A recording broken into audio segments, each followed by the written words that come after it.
What's up guys? Today I'm going to show you how to make a simple and delicious chicken broth. There's so many uses for broths and stocks. You can use it to make risotto, whip up some polenta, use it as a base for sauces, make a soup. I mean, the possibilities are pretty much endless. But most importantly, use it to make my tortellini and brodo recipe that I uploaded last week. There's a link. Let's get going. The first thing you absolutely have to do is rinse your chicken off and then pat it dry. Next, we need to break the bird down into smaller pieces so that it fits in the pot easier. First cut you need to make is between the breast and the thigh leg section. Just run your knife down between these two sections, and that's gonna expose a joint that connects the thigh to the body, right here. And then when you see that joint, you're just gonna run your knife right through it, like so. So again, we're just gonna run the knife, keep making sure my hands are out of the way here. Run the knife between the breast and the leg thigh area. Then I'm just gonna expose this joint right here. Then I'm just gonna run the knife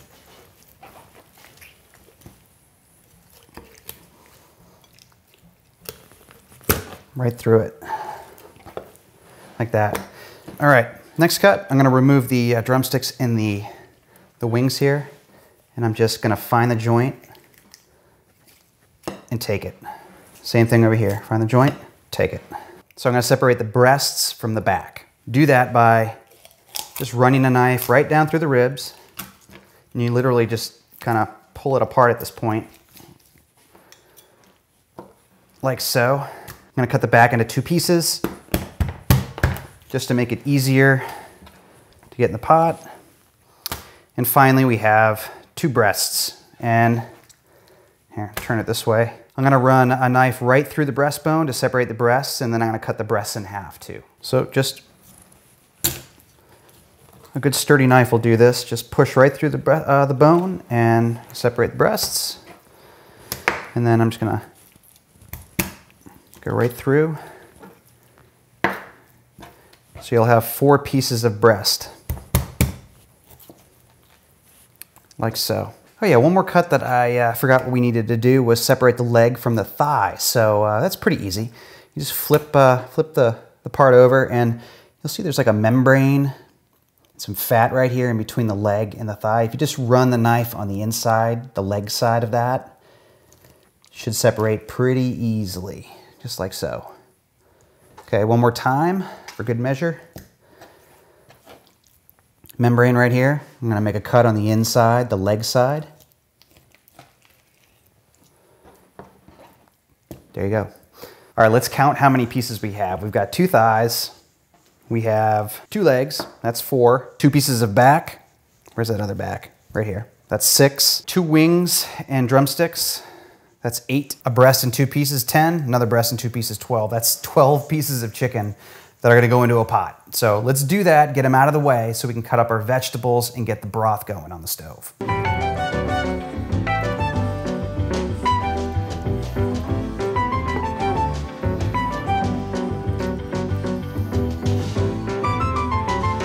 Okay, now we need to talk vegetables here. So for a 5-pound bird, which is what I used for this recipe, I typically add 1 medium-sized clean carrot, a single rib of clean celery, and 1/2 of a medium yellow onion that's been cleaned. The total weight there is about 8 to 9 ounces. So 4 ounces of yellow onion, 2 to 3 ounces of carrot, and 2 ounces of celery. I'm gonna cut those up into, about 1-inch dice maybe. You don't need to be super accurate here. And just toss them right into the pot.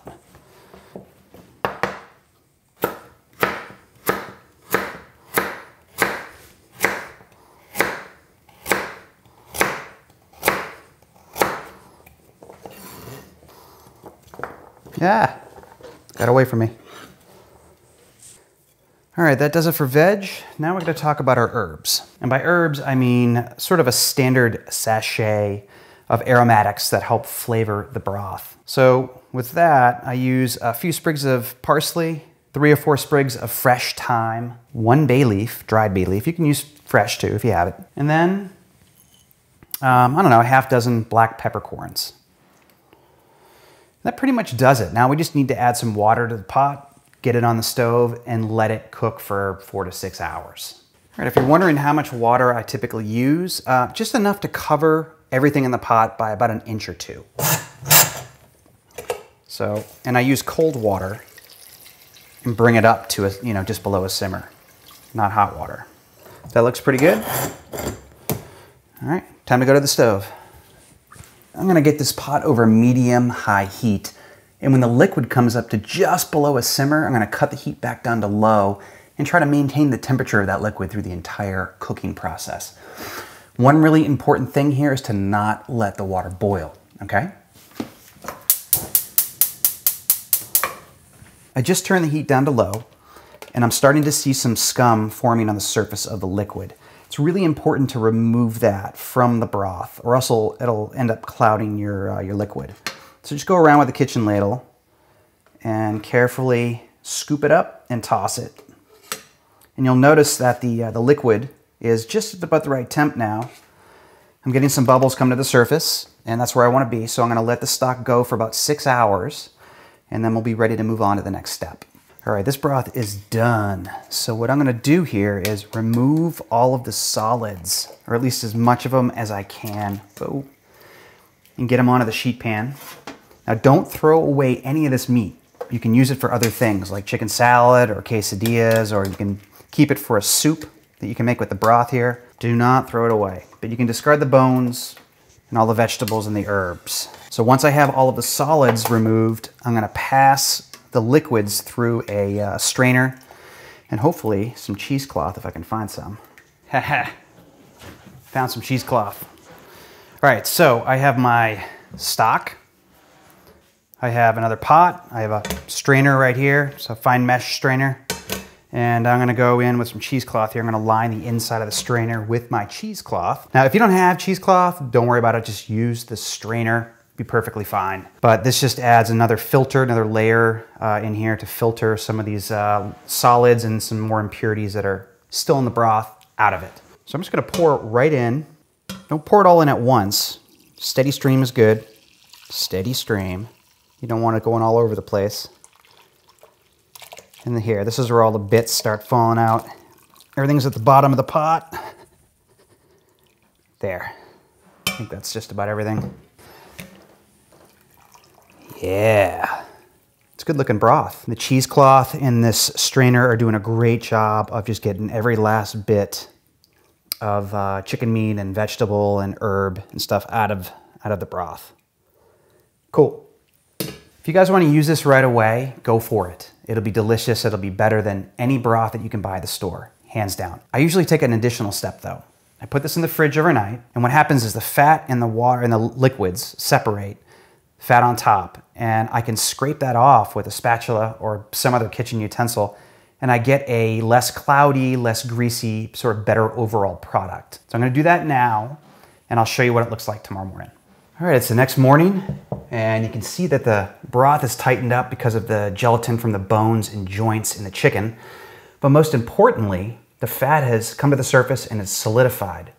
So it makes it really easy to remove. So what I'm gonna do is, I'm just gonna take a little bit at a time here, using a slotted spoon instead of a spatula. I'm gonna remove as much of this fat as possible without taking any of the broth. I'm just going through like this and scooping it up, and then I'm gonna toss the fat. All right, this looks pretty darn good. We're in a good place here. So if I plan on using this broth within the next week or so, then I'll transfer it to a container, slap a lid on it, and throw it in my fridge. But if I wanna hold on to it longer than that, then I'll divide it into a series of smaller containers and hold them in my freezer. That way I can just pull one as I need to, and I'm good to go. So that's it. If you have questions, just hit me in the comments below. Don't forget to subscribe, and I'll catch you next time.